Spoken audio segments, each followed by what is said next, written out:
On an island just off the coast of British Columbia, Canada, four boys decide to build a homemade train in the hopes of traveling down an abandoned railway. I had this vision of taking what I had and making a contraption that could drive on the railroad track. Our plan was to build a train and drive it down to Nanaimo. But the only thing I'd built was some wagons and a small shed.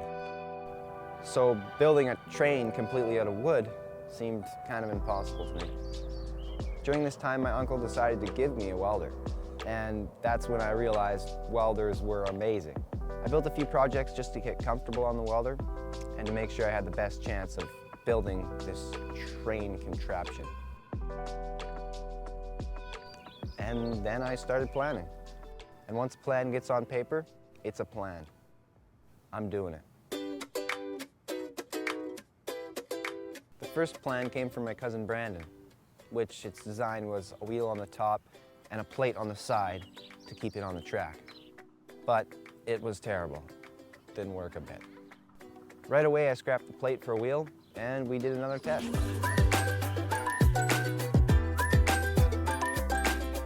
After we made a design that could securely drive on the track, we put a bicycle on it. And that's when we had the perfect design. Everything worked smoothly.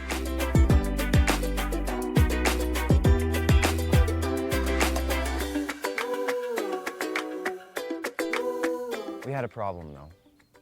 We didn't want to pedal a bike. We wanted to pull a throttle. So we went back to the drawing board, and I had the genius idea of hooking up a lawnmower engine to a bicycle wheel. It didn't work at all. So we scrapped that idea and hooked up the only vehicle that I'd ever owned, my dirt bike.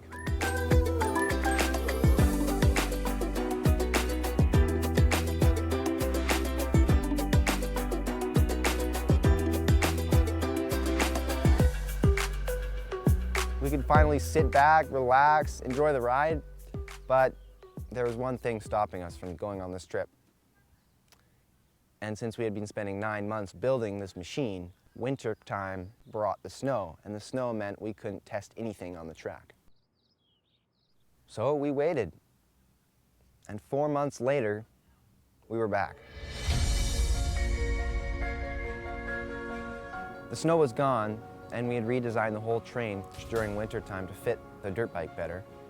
And so we decided to take it out for a test drive.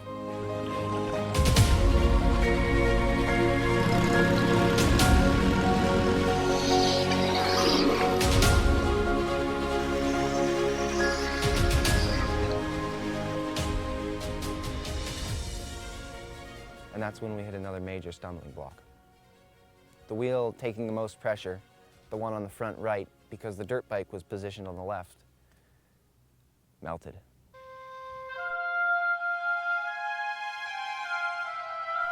This time it hit my cousin hard.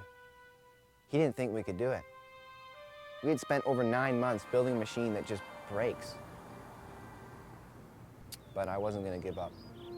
I knew that I started this project and I had to finish it. So I looked on YouTube for how to build a train. There was nothing there. So I did the only thing I knew how to do. I drew.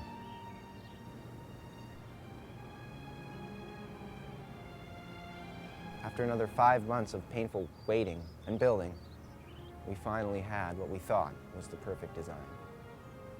We took it out with our friend's dirt bike this time, since it was reliable, and pretty much everything went smooth. This is a test run on the train with our new wheels that we built.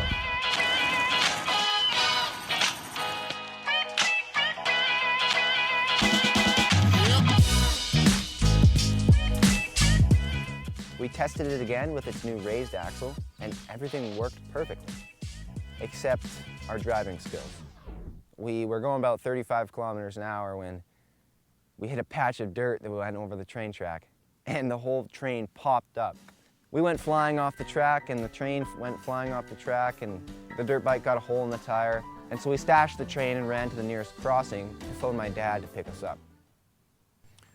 2 weeks later marked the end of summertime, and the last chance to go on our 2-day trip before school started. So I called my dad and we picked up the train with his minivan and brought it back to my house and I fixed it all up.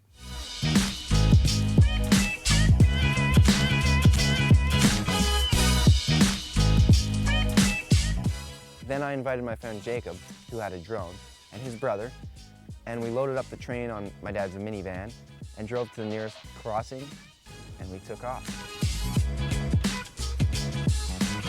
We planned to travel 108 kilometers in those 2 days, which wasn't an optimistic goal if you think about it.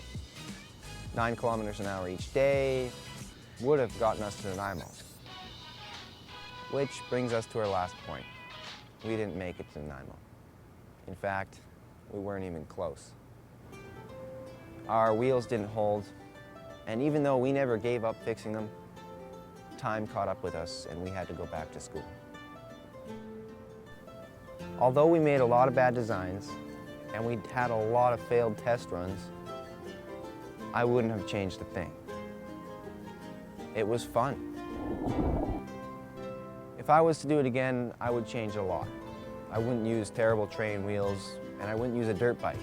And I certainly wouldn't build the train out of wood, because once during the trip, it snapped in half.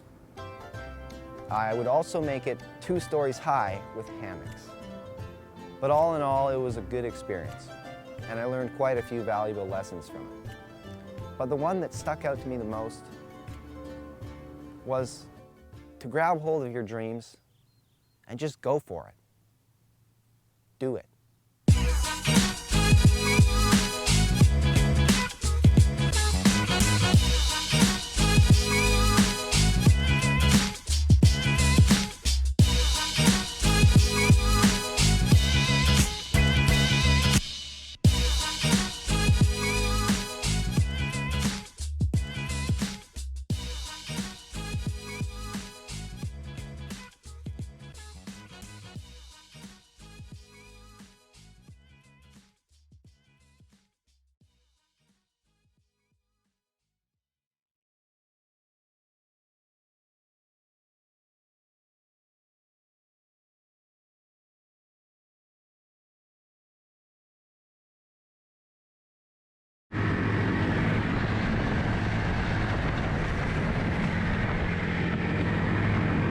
Watering down the wheels so they